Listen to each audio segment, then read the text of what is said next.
Sa mundo ngayon, ang teknolohiya ang susi sa edukasyon.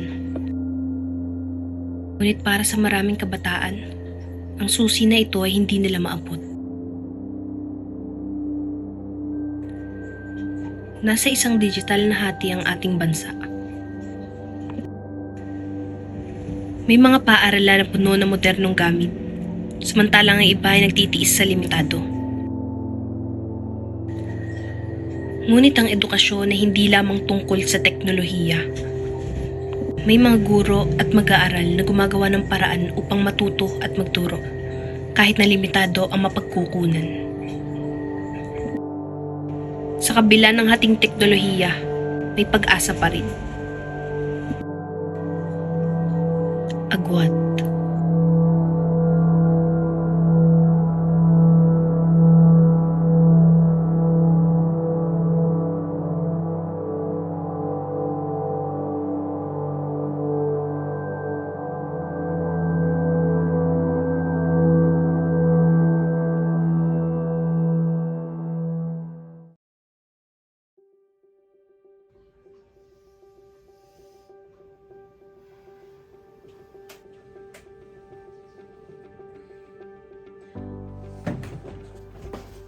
Oh my gosh! I'm late for my first class! Mom, Dad! Hello anak, how are you? How's your grade? Baka bumabaksak ka na. Is there anything you need? Mom, chill. Nothing's wrong with my grades. And isa pa, kumpleto naman po gamit ko dito sa house. So, hindi ko na po pinaproblema yun. But, honestly, Mom and Dad, I really miss the both of you. Mas na-miss ko na kayong dalawa. Miss ka na din namin ni dad mo. We'll call you later ah. Love you! Okay, Mom and Dad, I gotta go. I'm really late. Bye!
Kung may printer ba kayo? Oh, bakit? Pwede ba magpa-print? About sa assignment natin Chinese, wala kasi akong paprintan ngayon. Okay lang. Oh, no worries. Send mo na sa akin mamaya, bye. Thank you so much.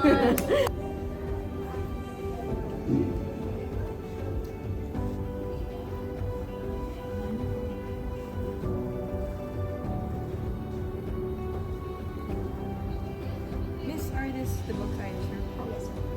Thank you.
ba? Hindi ko kasi alam kung paano gagawin yung take home ni Mom eh.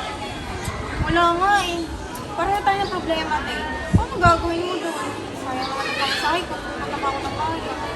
Wala naman akong choice eh, pero baka sumabay na lang ako sa gala pinsan ko sa tricycle.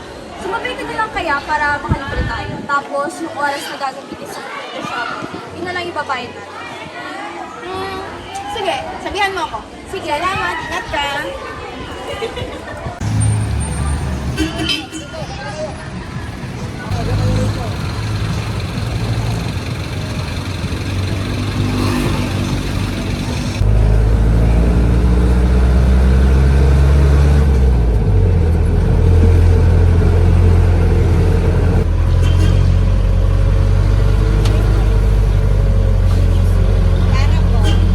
Ma, salamat sa pag-iisip mo lang. Ito lang. Kuya, para po.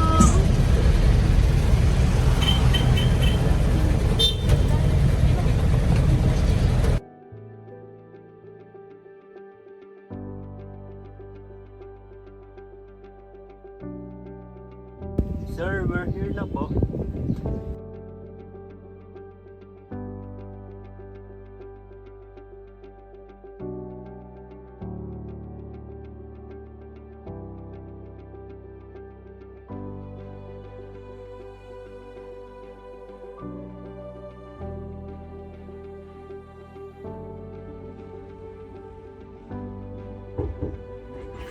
Hello?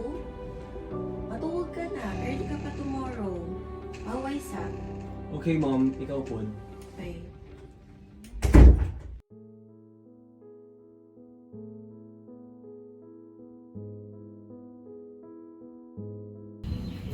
Nay, nakauwi na po ako.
Ikaw na mag-inis niya na. Opo.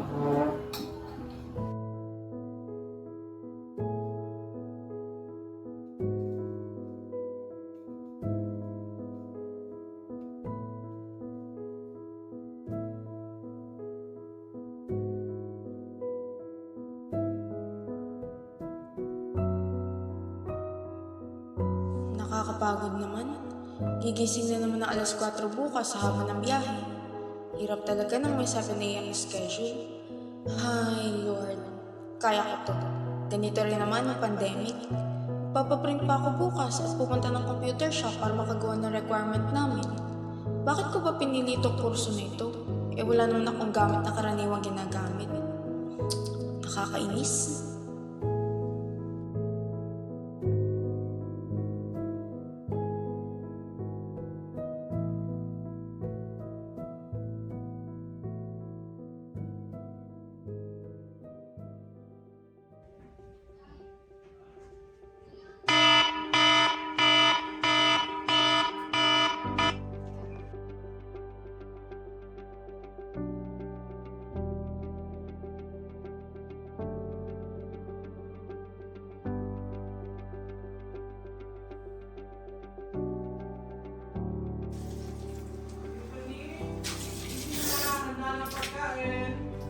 Mamaya na po pagkatapos ng klase ko. Magsistart na rin po kasi siya.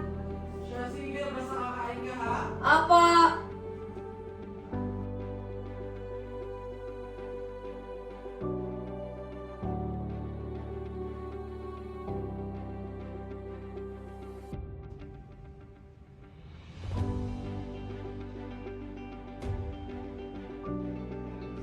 Good morning, students.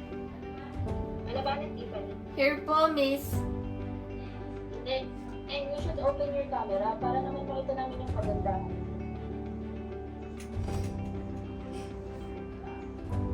Diba? Ganda-ganda mo. Students, remind ko lang yung homework natin regarding dun sa Filipino artist. Yun na yung tomorrow. You should pass it tomorrow. Gawa ka na ba ng mga art na yan? Yes po pa. Actually, ginamit ko po tong laptop na to make the artwork. Mas madali ko po nagawa yun because of the applications available online. And mas maganda na rin po yung mga outputs ko from the past, the moment na nagkaroon po ako ng laptop. Buti naman. Buti naman nagagamit mo ang mga binibili namin ng iyong nanay. Buti naman at may natututunan ka habang nakarito ka lang dyan? Yes po pa. Meron naman po. Mabait na rin naman po sa amin yung prof namin. So, okay lang din naman po yung pag-aaral ko. Ay, nagawa mo na ba mga art mo? At narinig ko ay kanina ay ang pasahan niyo daw ay malapit na? Yes po pa. Naipasa ko na po. Asya, sige.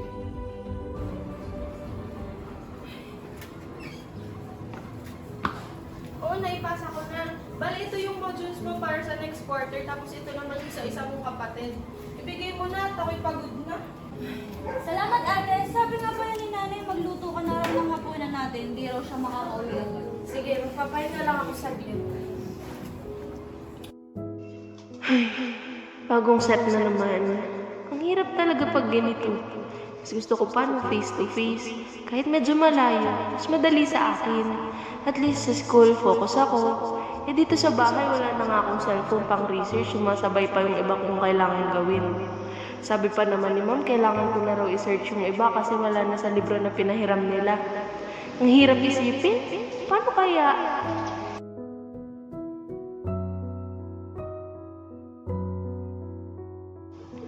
Kaya ko to. Baka naman sa susunod na taon makabalik na sa normal. Nakapagpasa nga ako ng mga naunang modules eh.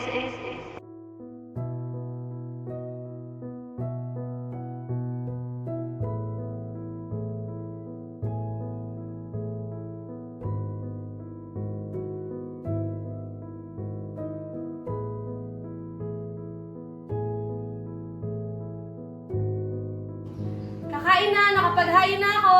Sige po ate!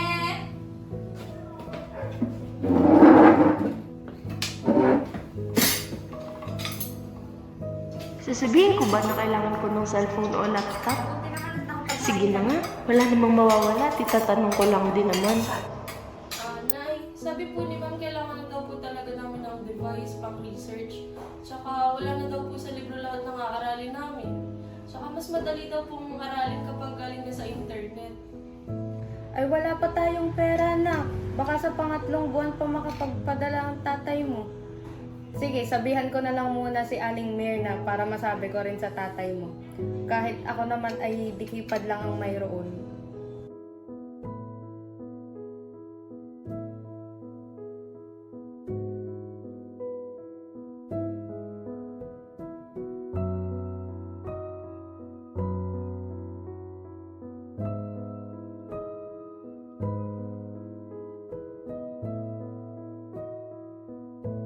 Sige po, Nay. Salamat po.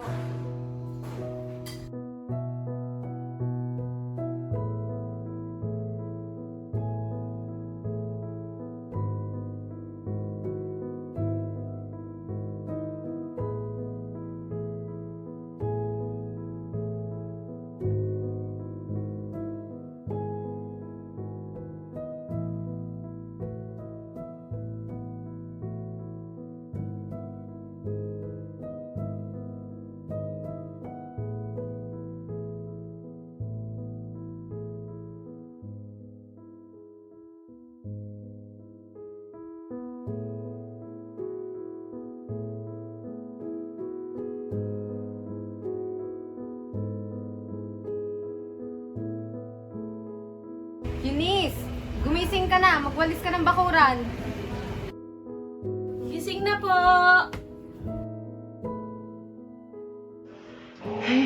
Ito na naman. Siyempre, bahay muna bago module. Okay lang yan. Mahaba pa ang araw.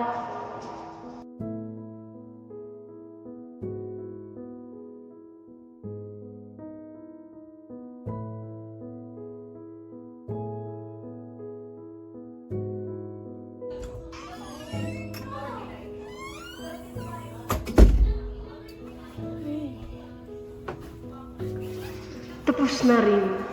Kakapag-module na.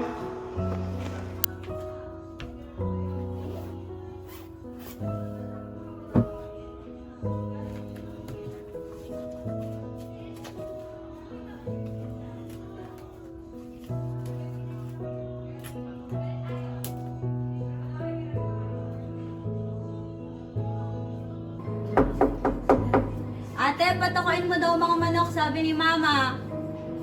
Sige! Ano ba yan? Di na ako nakapag-aral ng maayos.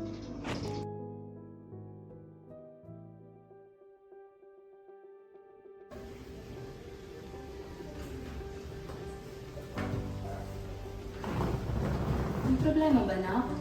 Wala naman, Ma. I'm just thankful lang po sa mga blessings that I got from you and Papa. May nangyari bang masama? Alam mo na, mahal na mahal ka namin ng papa mo. Kaya nagtrabaho siya sa ibang bansa para masustentuhan ka at mabigay lahat ng gusto mo.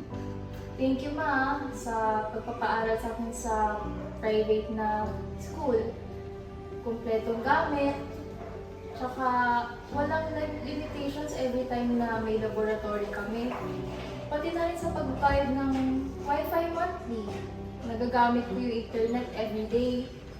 Tsaka I got to use things na binili niyo sa akin such as phones and laptops na nagagamit ko to study well. Masaya ako, anak. I'm very happy. Siya, dyan ka muna. Manood ka muna ng TV at magpahinga. Magluluto lang ako ng makakain natin para naman yun naman dyan. Sige, Mama.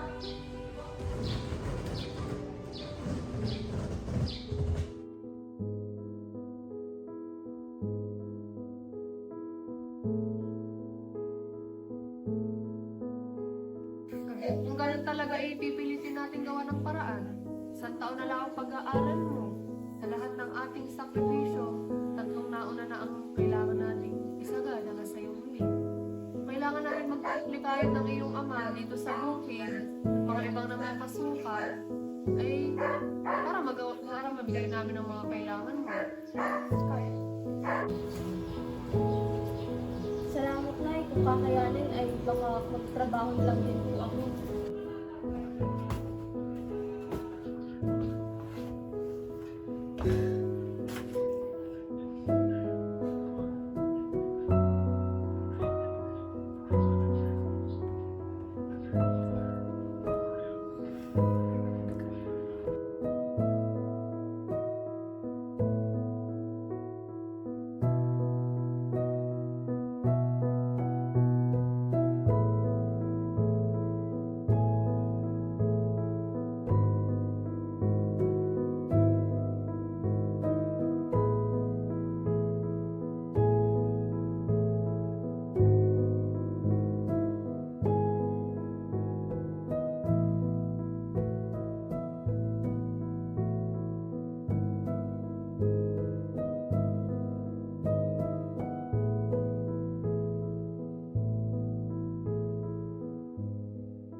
Sabi nila, the real work starts as you step onto the new journey of your life as you work.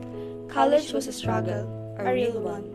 But I was privileged enough that I get to finish mine in a university, able to enhance my skill in my chosen field of work. At nagpapasalamat ako na nabigyan ako ng pagkakataong makapagtapos. Ngunit, sapat na ba ito para sa mundong papasukin ko? Hi, my name is Catherine. We're applying pala for the same job. I'm a graduate from Enipala. How about you? Hi, Annalyn na lang. Galing akong probinsya, isa sa mga university doon. Nice to meet you. I honestly wanted to wish you good, but they only need one for the position eh. Pero I actually feel nervous. Ikaw ba? Oo naman. Sa totoo lang, unang subo ko ito, tapos dito pa sa Maynila, hindi ako masyadong exposed sa mga ganitong lugar, pero wala namang masamang sumubok, di ba? Oo naman, nakakatawa nga eh. Dapat lang maging proud kayo sa self mo, though we're still not reaching the point, but at least now you're here, right? Oo nga eh, hirap man ang kolehiyo at wala naman masyadong advancement, di kagaya dito, lalo na sa teknolohiya. Pero nagpapasalamat pa rin kami kasi maraming handang tumulong at magsakripisyo para sa amin. Actually, Manila's the same. We're both experiencing the same struggles, but it's really on a different perspective.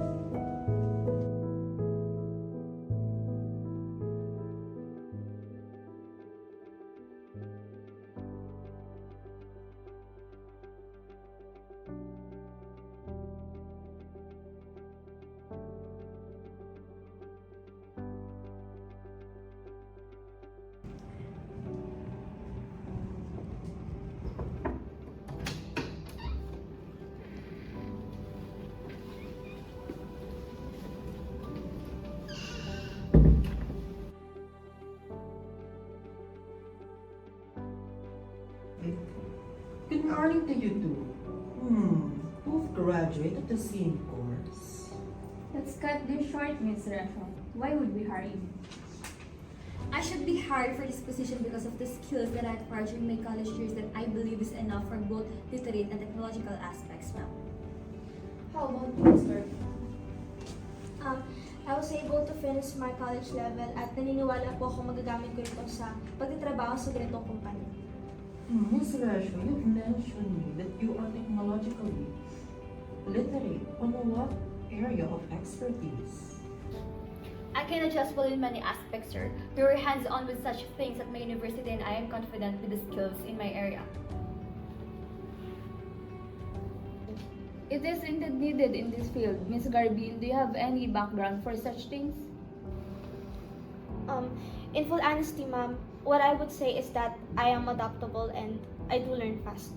We're limited on access to such things, especially in the province, but I believe that I can adjust.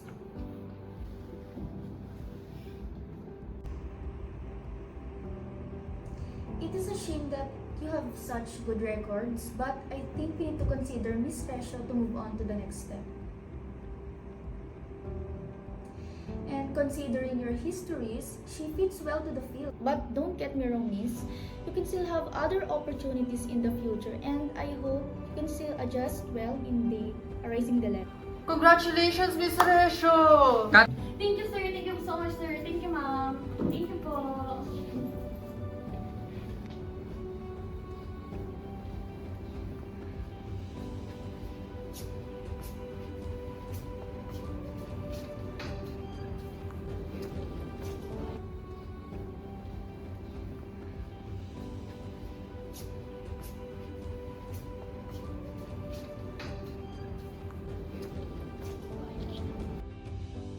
Hey, Annalyn.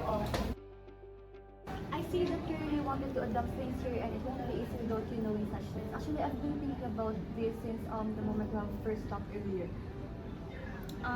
Uy, okay lang. Sabi ko naman kasi sa'yo eh. Unang subok pa lang. Do you perhaps have free time currently? I wanted to offer something of help kasi eh. Meron naman, lalo pa ngayon at hindi pa naman ako natatanggap. At alam ko na mas mahirapan ako manap sa ngayon. Technologically deprived kasi. Yeah, so I wanted to give you this. You don't have to worry about any fees because a friend of mine is the Civil Society group and they offer the service for free for people like you. I hope that it will be help. Uy, salamat. Malaking bagay ito. Sige at papasukin ko. Para sa pangarap. Para sa pangarap.